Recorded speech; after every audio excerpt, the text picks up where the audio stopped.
Bismillahirrahmanirrahim. Assalamualaikum warahmatullahi wabarakatuh. Alhamdulillahilladzi khalaqal mauta wal hayata liyabluwakum ayyukum ahsanu amala wa huwal azizul ghafur. Asyhadu an la ilaha illallah wa asyhadu anna Muhammadan abduhu wa rasuluh. Allahumma sholli ala Muhammad wa ala ali Muhammad. Qala Allah Ta'ala wasari'u ila maghfiratin min rabbikum wa jannatin 'arduha samawati wal ardh u'iddat lil muttaqin. Wa qala Rasulullah sallallahu alaihi wasallam asri'u bil janazati fa in taku sholihatan fa khairun tuqaddimunaha ilaihi wa in taku siwa dzalika fa syarrun tadaunahu an riqabikum. Muttafaqun alaih.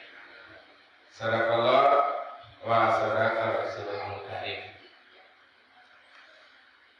Jamaah yang dimuliakan oleh Allah Subhanahu wa taala, alhamdulillah pada sore ini, maghrib ini, kita masih diberikan kesempatan oleh Allah Subhanahu wa taala untuk bisa melanjutkan kajian kita, dan semoga kajian yang kita laksanakan ini akan lebih bisa menambah keimanan kita di hadapan Allah Subhanahu wa taala, dan amalan-amalan yang kita lakukan bisa sesuai dengan apa yang disyariatkan oleh Rasulullah Sallallahu Alaihi Wasallam.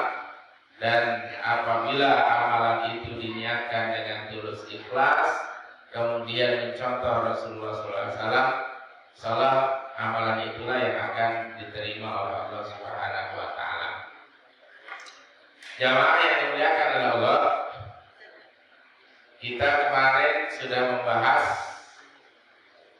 peristiwa di kematiannya, kemudian sedikit kita membahas apa saja yang perlu dilakukan setelah kematian itu, seperti meletakkan jenazah itu bagaimana, kondisi kepalanya itu menurut Rasulullah itu bagaimana. Maka jika ada kebiasaan yang ternyata kebiasaan itu menyalahi sunnah-sunnah dari Rasulullah, maka kebiasaan itu bisa kita rubah. Jangan sampai ada kayu yang kita potong, ya, kemudian tidak sesuai dengan meterannya, ya, maka yang dipotong, yang disesuaikan itu adalah kayunya, bukan meterannya yang harus dipendekkan. Jamaah yang dimuliakan oleh Allah Subhanahu wa taala, kemudian yang selanjutnya pasca kematian itu apa pesan dari Rasulullah sallallahu alaihi wasallam? An Abi Hurairah, ani Nabi sallallahu alaihi wasallam, dari Abu Hurairah dari Rasulullah sallallahu alaihi wasallam, qala, ia berkata, jadi Rasulullah ini Abu Hurairah ini menyampaikan pesan dari Rasulullah sallallahu alaihi wasallam. Apa pesan Nabi? Asri'um, ya, asra'a yusri'u, ini menyegerakan.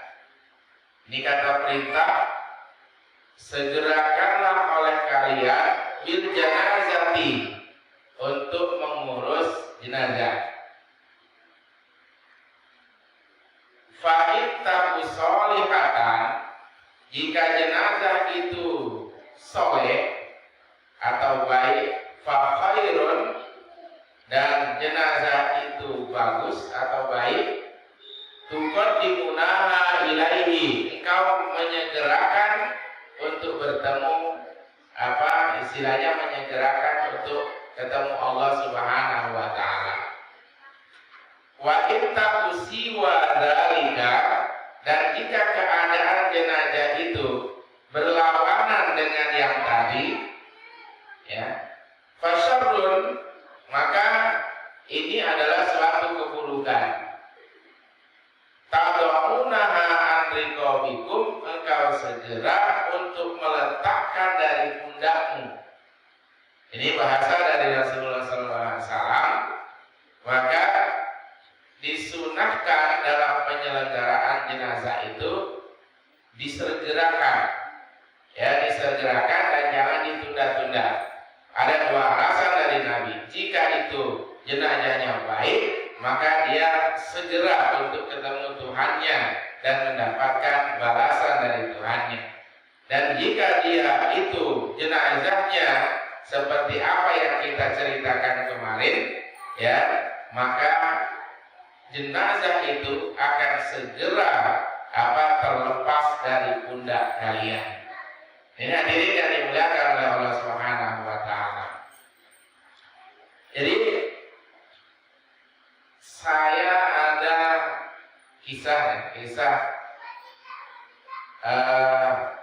warga kita di pesantren Hidayatullah itu meninggal di Balikpapan. Meninggal waktu sekarang ini. Pada maghrib meninggal dunia.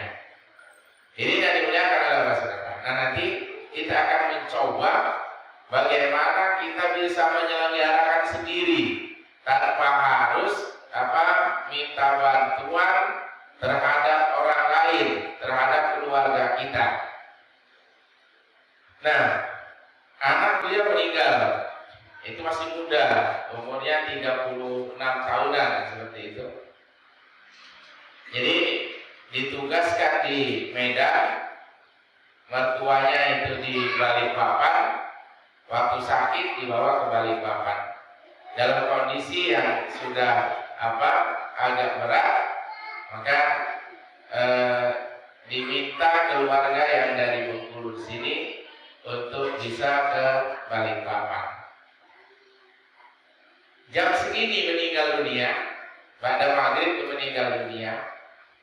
Jadi jam 4 subuh sebelum melaksanakan sholat subuh, artinya di waktu-waktu sepertiga malam yang terakhir, keluarganya itu yang memandikannya. Memandikan keluarganya, kemudian dikafani sendiri. Setelah dikafani waktu subuh itu dibawa ke masjid. Ya, dibawa ke masjid. Walaupun makam itu belum siap. Tujuannya untuk apa? Supaya ya jamaah yang ada di masjid ketika melaksanakan sholat subuh, ya maksudnya saya pernah berkunjung ke sana 2 kali, saya berkunjung ke sana. Itu kalau sholat wajibnya mungkin ribuan orang, ya ribuan. Nah, diri yang dimuliakan Allah, subuh dibawa ke masjid, setelah melaksanakan sholat subuh minta untuk disolatkan oleh jamaah di situ. Ya, disolatkan oleh jamaah di situ. Tujuannya apa? Jadi ketika seorang sudah meninggal dunia, ya, yang hanya bisa diberikan oleh orang-orang yang tinggal itu hanya doa. Ya, bagaimana kita memperbanyak doa, dan doa itu adalah ampunan, ya, meminta ampunan terhadap jenazah. Maka doa-doa yang dipanjatkan ketika kita sholat jenazah itu adalah Allahumma firlah, ampuni dia. Ya, hadirin yang dimuliakan oleh Allah Subhanahu wa taala, termasuk cara mempraktekkan untuk menyegerakan. Ya, menyegerakan ini jika kita mampu dalam keluarga kita untuk menyelenggarakannya, memandikan dan mengafani, maka selenggarakan sendiri. Ya, selenggarakan sendiri. Tujuannya untuk apa? Untuk supaya menutupi aib dari keluarga kita yang ada itu. Ini hadirin dan dimuliakan oleh Allah Subhanahu wa taala. Apa yang dilakukan oleh para sahabat terhadap jenazah Rasulullah Sallallahu Alaihi Wasallam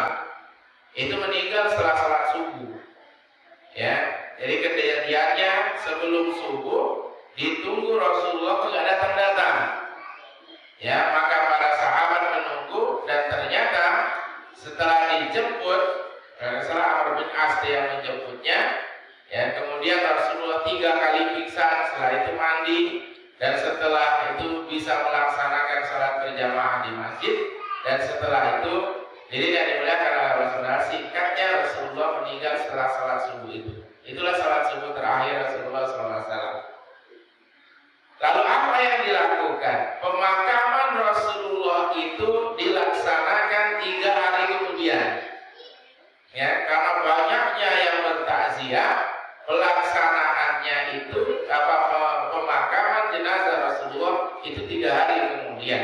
Tapi apa yang dilakukan oleh para sahabat pada waktu itu? Rasulullah langsung diselenggarakan jenazahnya, dimandikan, kemudian dikafani, diletakkan di ruangan di ruangan, artinya di masjid di Rasulullah itu, Masjid Nabawi itu. Apa yang dilakukan oleh para sahabat? Datang 3 orang menyolatkan. Setelah itu keluar.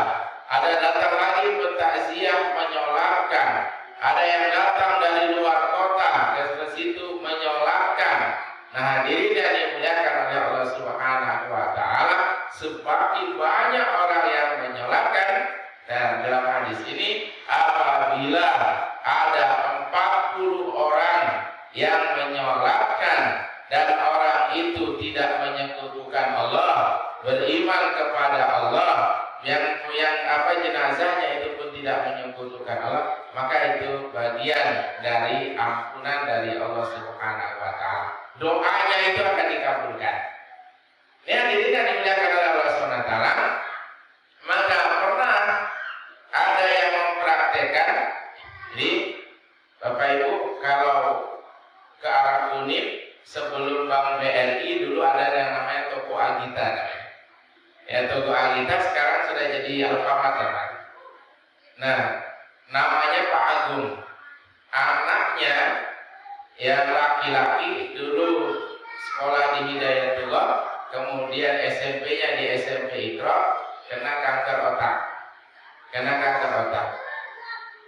Qadarullah, Allah menjemput anaknya itu, ya malam dijemput, kemudian pagi-pagi diselenggarakan jenazahnya. Ya, ketika sudah selesai dimandikan dan dikafani, diletakkan di ruangan di ruang tengah dan diumumkan kepada pentakziah bahwa jenazah ini sudah dimandikan dan dikafani. Maka hadirin yang dimuliakan adalah seperti apa yang dilakukan oleh sahabat terhadap Rasulullah, maka berduyun-duyun, ya bergelombang untuk menyolatkannya. 3 orang menyolatkan, kemudian ada lagi datang 5 orang menyolatkan. Kalaupun pentakziah itu tidak bisa menunggu, maka sudah ya tercapailah ketika yang bertakziah itu bisa menyolatkan dan terakhir disolatkan di masjid ataupun di rumah, ya yang bersama-sama seperti yang pernah yang kita lakukan.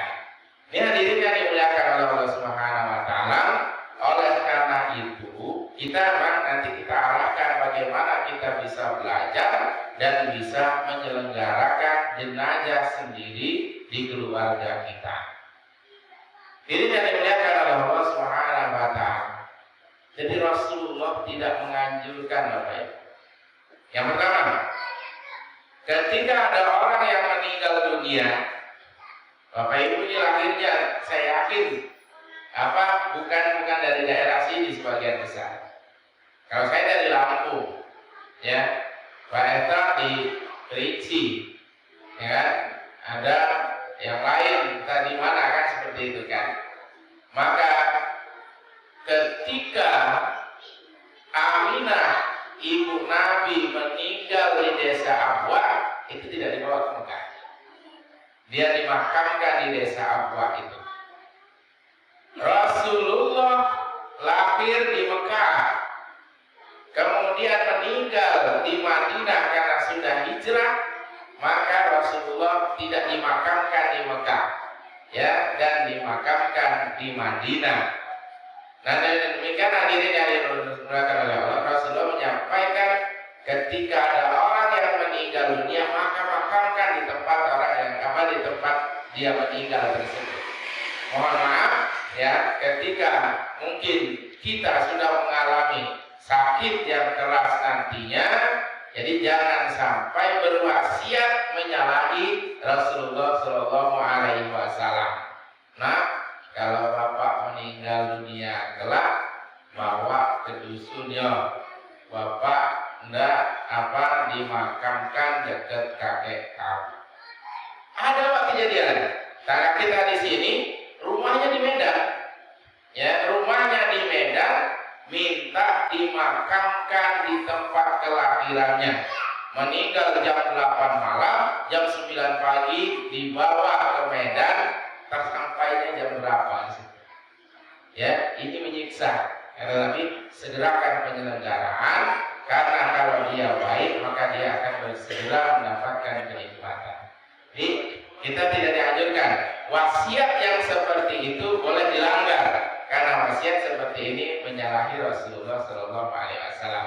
Dan kita kalau sudah mukim di sini, kemudian kita ada kamplingan di sini, ya kan, ngangsur tiap tahun kan, ngangsur tiap tahun, maka kita tidak dianjurkan untuk berwasiat minta dimakamkan di kampung halaman yang memperlama untuk dimakamkan jenazah itu.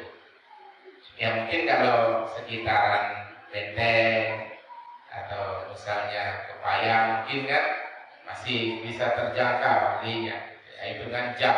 Tapi kalau sudah hitungan hari Pak, ya Pak ke Kerinci berapa perjalanan itu kan seperti itu kan. Ya macet kalau nggak seperti itu. Jalan guru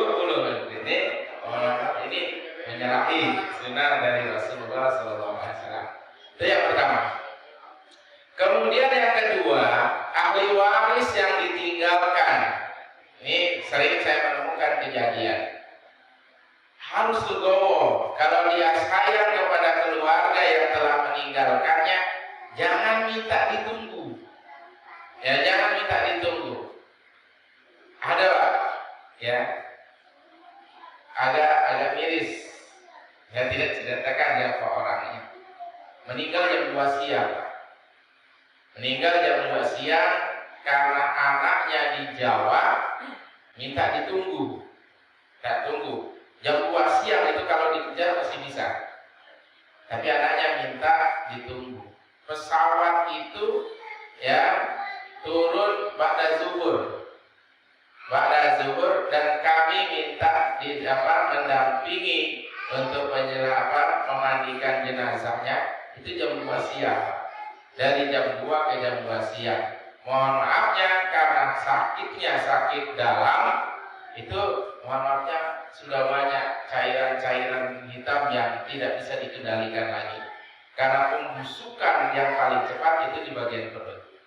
Jadi di bagian perut. Nah, jadi bagi siapa saja yang meninggal dunia keluarganya, dan kalau memang itu tidak bisa dikejar ya dalam kondisi untuk menyegerakan jenazah, maka ikhlaskan, jangan minta untuk ditunggu. Rumah di Kalimantan, ya kan, kondisi pesawat ya pesan tiket tidak terkejar lagi, tapi kekeh minta untuk ditunggu. Ada yang meninggal subuh ya jam 4 sore baru dimakamkan karena anaknya yang masih ditunggu. Nah, ini hadirin yang dimuliakan oleh Allah Subhanahu wa taala, hal ini bertentangan dengan apa yang disampaikan oleh Nabi, asri'u bil janazah. Bersegeralah untuk menyelenggarakan jenazah. Ini hadirin yang dimuliakan oleh Allah Subhanahu wa taala. Maka kita kembali lagi, bagaimana caranya kalau kita mungkin belum sanggup keluarga kecil ini untuk memandikan sendiri, ya, keluarga kita ini memandikan sendiri, maka panggil yang bisa memandu. Kalau bahasa kitanya parubiah ya, kalau perempuannya itu rubiah seperti itu. Jadi pengurus saranya pandu untuk menyelenggarakan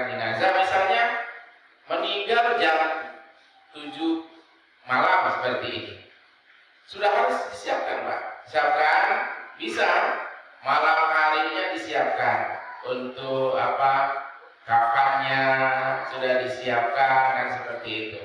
Ba'da subuh itu sudah siap semua ya, kemudian dimandikan, itu keluarganya yang memandikan ya. Yang menjadi yang perlu kita koreksi sekarang ini Bapak Ibu yang dimuliakan oleh Allah, kebanyakan memandikan jenazah itu nunggu pentakziah kumpul, ramai baru dimandikan. Ini yang dimuliakan oleh Allah Subhanahu wa taala, aurat orang yang meninggal harus dijaga. Ya, aurat orang meninggal yang itu harus dijaga.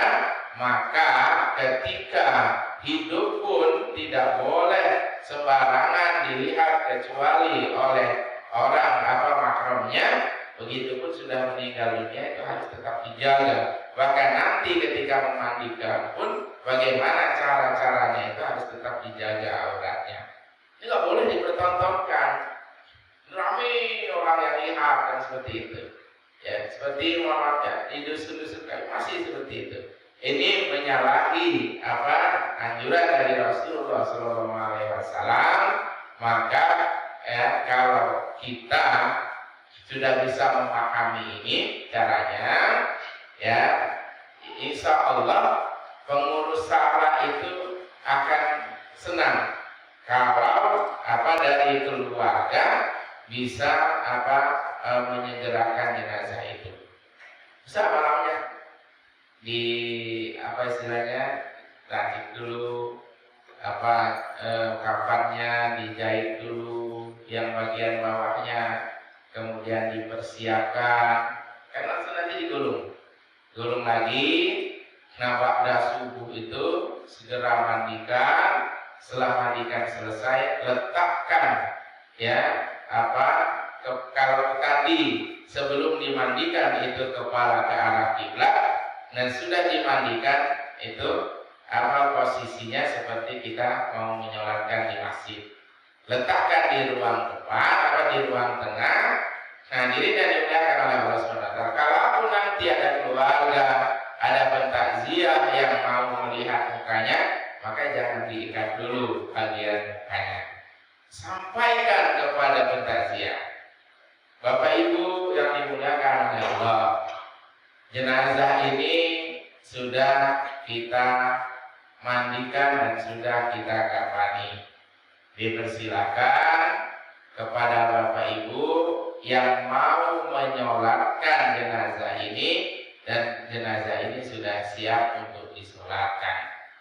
Mungkin ya, yang sudah pastinya Pak, orang yang meninggal dunia itu kan nggak pamit dulu. Dengan ada yang meninggal misalnya jam 7 pagi, jam 8 pagi. Sementara kondisi kita kan kesibukan masing-masing. Ada yang mau ke kantor, mungkin ada sudah punya agenda, mungkin ada yang kesibukan lainnya yang tidak bisa ditinggalkan. Maka kewajiban seseorang yang 6 kewajiban terhadap muslim yang lainnya itu, diantaranya apabila ada orang yang meninggal dunia, dia bisa menyolatkan dan mengantarkan jenazahnya ke pemakaman. Setidak-tidaknya menyolatkan ini bisa dilaksanakan. Maka hadirin yang dimuliakan oleh Allah, tidak menunggu harus banyak dulu. Nah, nanti pada waktu yang terakhir, pada waktu dimakamkan, maka kita selenggarakan sholat jenazah seperti biasanya. Jadi yang dimuliakan oleh Allah SWT, walaupun kemarin yang tidak nyunahnya tetangga kami itu meninggal di Bengkulu dibawa ke Muara Bungo, tetapi setidak-tidaknya kami menganjurkan setelah subuh itu dimandikan. Setelah subuh dimandikan itu sebelum dibawa ke tempat kelahirannya, diposisikan seperti tadi, siap yang datang menyolatkan. Ya, jadi di sini bisa menyolatkan, dan di tempat yang dituju itu bisa menyolatkan. Inilah Bapak Ibu yang dimuliakan oleh Allah Subhanahu wa taala. Jadi fokus kita kajian pada kali ini, bagaimana nanti kita berdiskusi tentang bagaimana segera untuk apa? Untuk diselenggarakan, jangan ditunda-tunda. Ketika meninggal dunia di tempat itu, maka dimakamkanlah di tempat meninggal dunia itu. Ya, kalau Allah berkenan memanggil saya di Bengkulu di sini, ya di Bengkulu lah.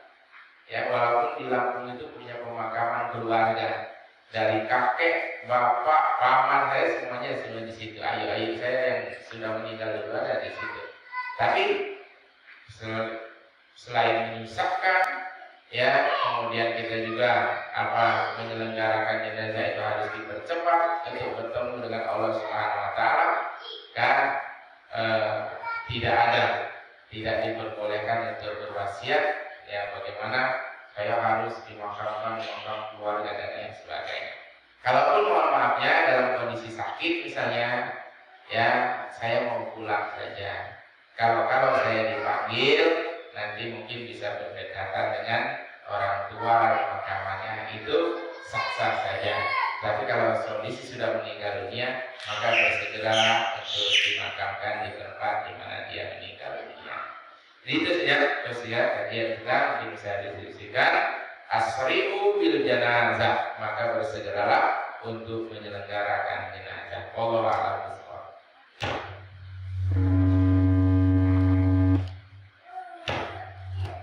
Demikian wasiat. Mungkin ada yang ingin diskusikan atau ingin bertanya, silakan Pak Ustaz. Assalamualaikum warahmatullahi wabarakatuh. Waalaikumsalam. Atas kesempatannya, mohon pencerahannya Pak Ustaz. Apakah termasuk menyegerakan kepengurusan jenazah atau ini ada larangan? Orang ada juga kejadian yang kumpul malam-malam. Ini apakah masuk ke kategori menyegerakan jenazah atau ada larangan tidak boleh kubur malam-malam? Atau habis bisa mohon pencerahan.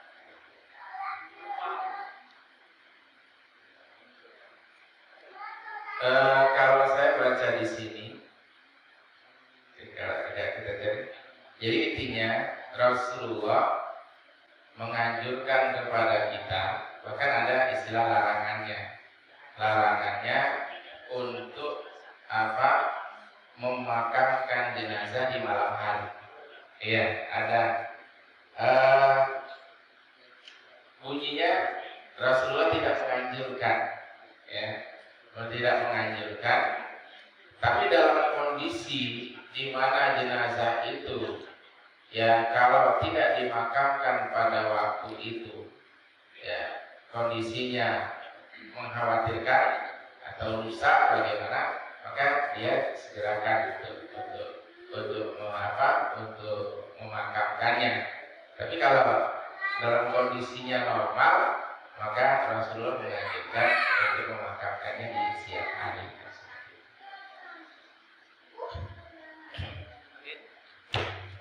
Ada yang lain?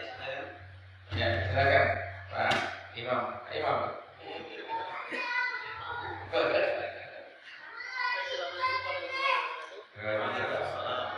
Terkait sholat jenazah, jika tadi dikatakan sudah dikafani diletakkan di masjid, yang datang sholat dan nanti pas terakhir dilaksanakan sholat bersama. Boleh nggak ketika seseorang datang dia disolatkan sendiri-sendiri, terus pas selesai disolatkan bersama-sama, apakah dia boleh ikut lagi sholat atau cukup sekali saja? Ya, untuk setelah dimandikan dan dikafani, jadi sebagusnya jenazah itu ditempatkan di rumah duka terlebih dahulu. Jadi rumah duka terlebih dahulu. Jadi nanti jika ada kode dari pemakaman sudah siap, maka kita selenggarakan seperti yang kita lakukan, kan seperti itu. Dan dengan tujuan untuk apa yang seperti saya sampaikan tadi. Jika ada yang belum punya kesempatan untuk menunggu sampai pemakaman, dan jika dia juga sudah memahami itu, maka dia akan menyolatkannya. Sholat jenazah bagusnya itu berjamaah, walaupun ya sholat itu dilaksanakan imam dan makmumnya hanya 2 orang saja. Ya. Akan tetapi jika tidak memungkinkan untuk melaksanakan sholat berjamaah, maka sholatkan saja. Ya, sholat saja satu orang itu untuk menyolatkannya. Dia belakang Allah SWT. Jadi bagaimana jika ada yang setelah itu kita ikut menyolatkannya lagi dan seperti itu. Nah sebenarnya kalau kita memang masih siap untuk menunggu, maka kita bisa tunggu. Tapi kalau kita mau menyolatkannya lagi, ya Allah, saya belum tahu keterangannya apakah itu tapi yang jelas semakin banyak dia berdoa kepada jenazah itu, maka semakin banyak peluangnya untuk ampunan dosa bagi jenazah yang yang meninggalkan kita itu. Apakah dia harus sholat lagi atau tidak? Tapi kewajiban untuk melaksanakan sholat jenazah itu ya cukup 1 kali. Ya, sudah.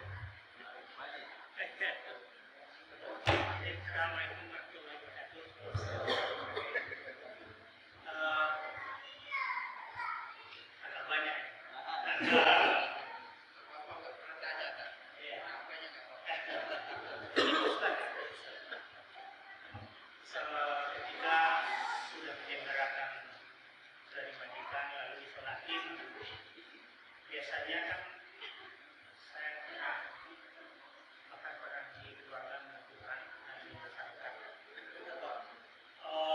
Sholatnya itu di rumah. Lalu saya dibisikin oleh pemuka ustaz gitu ya. Imam yang menjadi imam sholat sholatin di rumah, nanti nggak boleh lagi imam menjadi imam kalau sholat di masjid. Itu satu. Yang kedua Ustaz, pada saat menerima jenazah itu di kuburan, saya pernah dapat baca syaratnya itu adalah maaf itu betul yang saya baca ini ada banyak tulisan biasa. Itu orang yang menerima jenazah itu adalah orang yang dilarang, orang yang suatu istri itu malam itu maaf itu bersetubuh. Terus yang ketiga ya. Ada pada saat mau menerima jenazah itu di kuburan ada azan. Pencerahannya besar masih.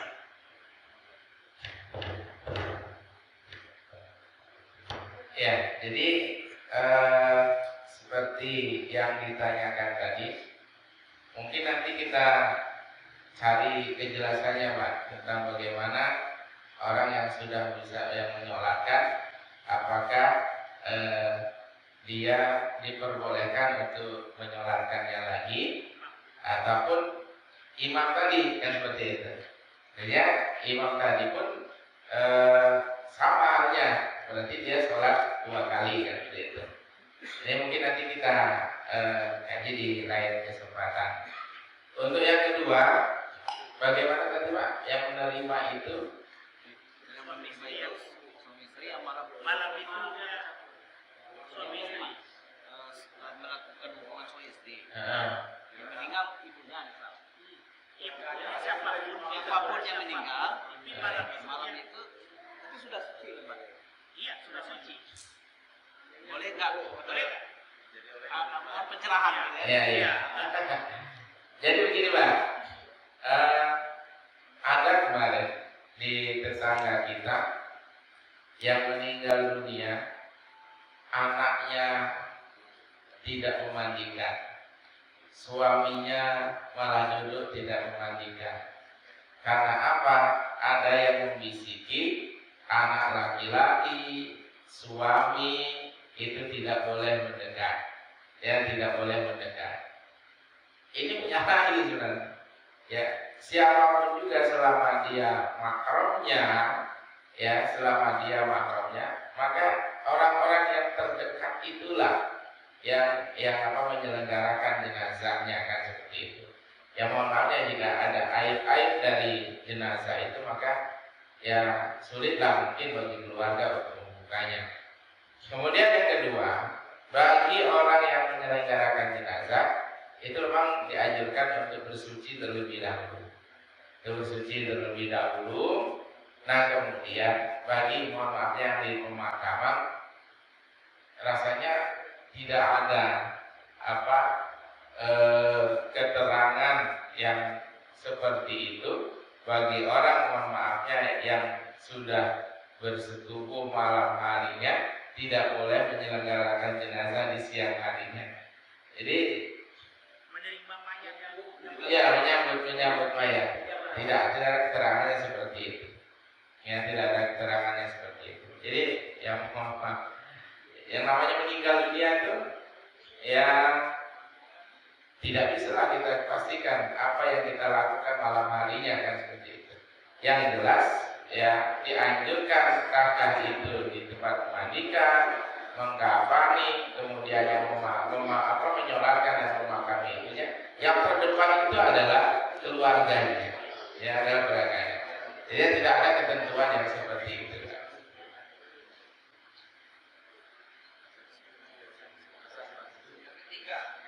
Yang ketiga yang azan.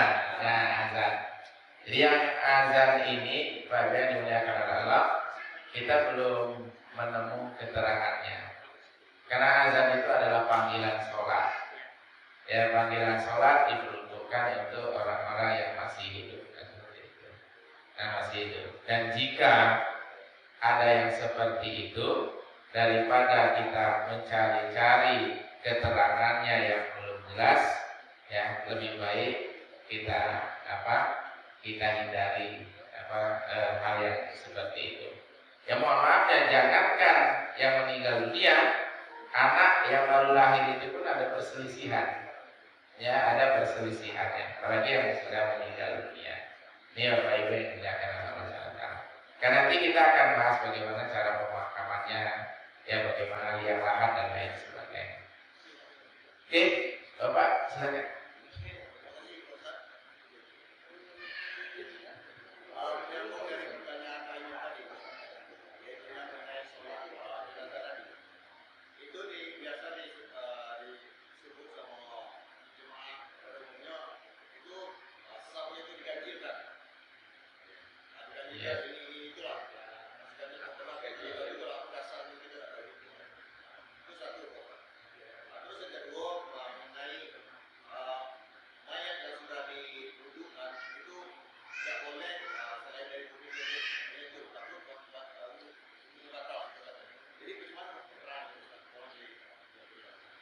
Ya, untuk sholat jenazah sendiri, saya pernah pernah di Masjid Nurul Iman itu kita membahas tuntas tentang permasalahan ini sampai ke sholat jenazah. Jadi memang disunahkan, Pak, disunahkan sholat jenazah itu safnya itu ganjil, safnya itu ganjil. Kalau laki-laki 2, maka bentuk wanita 1, dan seperti itu. Ada, coba nanti kita cari hadisnya, bunyi hadisnya di mana.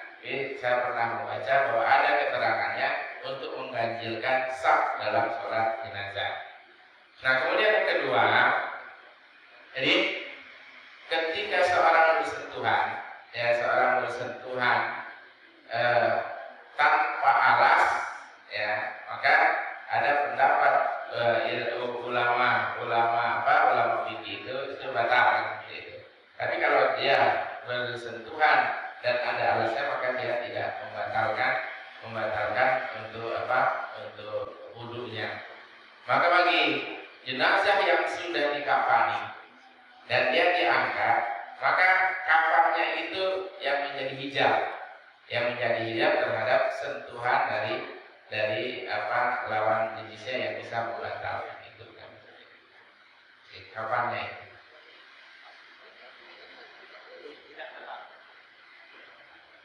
Masih ada? Pak, Nah, banyak juga ada Pak.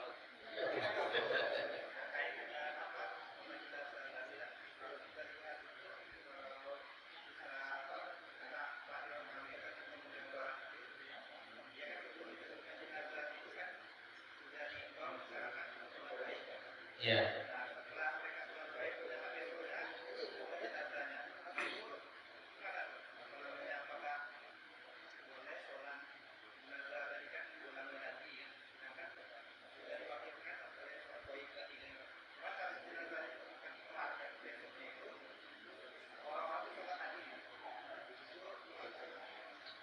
Ya, sholat gaib itu dilaksanakan jika kita sulit menjangkau, kan? Kemudian kalau jenazah itu dianggap hilang dan sebagainya. Tapi kalau sudah ditemukan seperti kasus yang di Bandung kemarin, maka penyelenggaraan jenazah harus dilaksanakan. Maka yang dilakukan oleh Pak Ridwan Kamil itu kan memandikannya di Swiss, kemudian diterbangkan ke sini disolatkan. Jadi sholat gaib itu artinya tidak istilahnya istilahnya? Dia itu ibarat apa ya? Antisipasi lah kalau tidak ketemu. Tapi kalau memang sudah ketemu ya diselenggarakan seperti biasanya kan. Tidak menggugurkan kewajiban untuk mendoakan apabila ditemukan. Ibu mungkin tak tanya. Nah ini Bu nih. Boleh paham nggak Bu? Nah jadi intinya Pak Ibu, ayo kita rubah kebiasaan kita. Makanya bagaimana kita jamaah di sini setidaknya untuk keluarga kita bisa menyelenggarakan sendiri. Nanti kita praktekkan bagaimana cara memandikannya, ya urutannya bagaimana, kemudian potong kafannya, kayak seperti itu. Ya, kalau bisa Pak Etra minggu depannya ya, minggu ketiga kalau ini siapkan aja kita memotong kafan dulu. Ya bagaimana cara-cara memotong kafan, karena kafan itu kan ada yang lapisan pertamanya itu harus didobel, bagaimana kan seperti itu. Ya kita siapkan nanti di sini kita praktekkan. Saya memandunya. Ya. Ini relawan boleh. Ya. Mati ke relawan.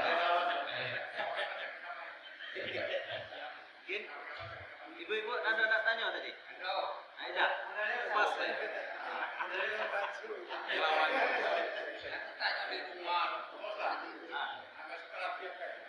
Gimana? Latihan.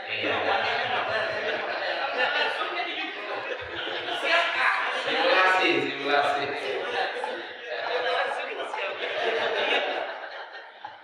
Kita ada punya dua Pak. Main kapan kita punya dua. Ya silakan masih. Ya.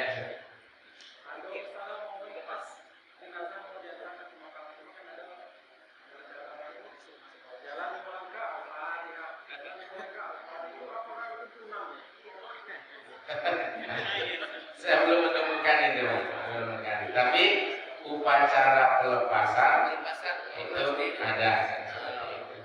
Upacara pelepasan itu ada, dan saya pernah baca Rasulullah menganjurkan untuk membaca Al-Fatihah itu sekali saja.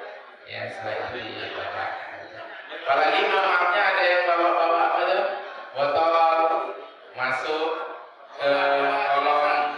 Nah itu mohon maafnya itu bukan ajaran dari Rasulullah SAW.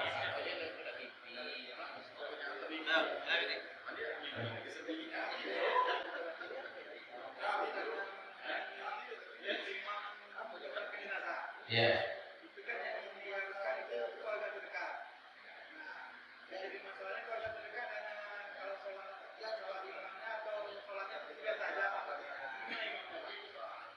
Ya. Jadi sholat jenazah itu dianjurkan adalah keluarga yang terdekat. Jika itu istri, maka ya anak atau suaminya. Kalau tidak ditemukan keluarga ahli namanya. Ahli itu keluarga yang terdekatnya, maka ambil dapat kakaknya atau pamannya, datuknya. Tapi usahakan itu ada hubungan keluarga. Bagaimana? Nah ini kan ada ini ya, ada mental Pak di situ Pak. Mental yang disampaikan tadi. Kita itu bukan ahli agama, ya kita itu bukan imam, kita ini bukan anak pesantren, kan seperti itu. Jadi doa yang dikabulkan oleh Allah itu salah satunya adalah dari anak-anaknya yang soleh, kan seperti itu, keluarganya yang terdekat. Lalu bagaimana ketika dia, ya katakanlah tadi biasa-biasa saja, maka akan tertutupi dengan jamaah tadi. Itulah fungsinya jamaah, ya fungsinya jamaah. Bapak-bapak yang menjadi imam di sini, ada kesalahan mungkin, ya terhadap bacaan atau apa, maka dengan berjamaah itu akan tertutupi. Ya, walaupun ya jangan dibiasakan, walaupun ini sudah ketahuan mamanya banyak kekeliruannya, masih tetap dipermanenkan, kan seperti itu. Tapi ketika sesekali mungkin imam-imam yang lainnya tidak datang, kemudian ada yang didaulat menjadi imam, ada kesalahan itu, dan maka makmum itu bisa menyempurnakannya. Jadi keluarga itulah yang harus di depan, kan seperti itu. Nah, ada mungkin mental itu tadi, saya gimana, kan seperti itu, maka akan disempurnakan oleh sholat berjamaahnya itu tadi. Kan harus itu, ya keluarga yang terdekatnya itu. Jadi intinya dia harus tahu juga katanya hukum dasarnya. Iya. Jangan mentang-mentang ini mak saya tinggal kan. Karena pernah kejadian Ustaz di Masjid Al-Barokah. Jadi ditunggu mana anaknya. Jadi datanglah enak itu kan sholat. Mau jadi imam karena memang entah lupa entah apa itu. Pas terakhir itu lama sampai orang subhanallah kan, baru dia assalamualaikum. Padahal kan terakhir hanya membaca ini ya. Kalau mengatakan dia sampai lama. Mungkin apakah dia lupa atau bingung pada itu. Jadi ada apa namanya orang ini anak ini mungkin ya pada saat itu karena belum pernah lihat sholat. Dia ingin jadi imam. Jangan sampai seperti itu maksudnya. Ada juga yang dijalankan seperti sholat Jumat dan seperti itu. Ya, jadi disunahkan bersir. Ya, tidak ada yang bersirkan. Kalau misal mungkin itu baik-baik menggunakan Allah. Jadi intinya, kita segerakan penyelenggaraan jenazah, jangan ditunda-tunda dan seperti itu. Jadi kalau bisa dipraktekkan seperti apa yang kita sampaikan. Kalau misalnya, terima kasih. Assalamualaikum warahmatullahi wabarakatuh.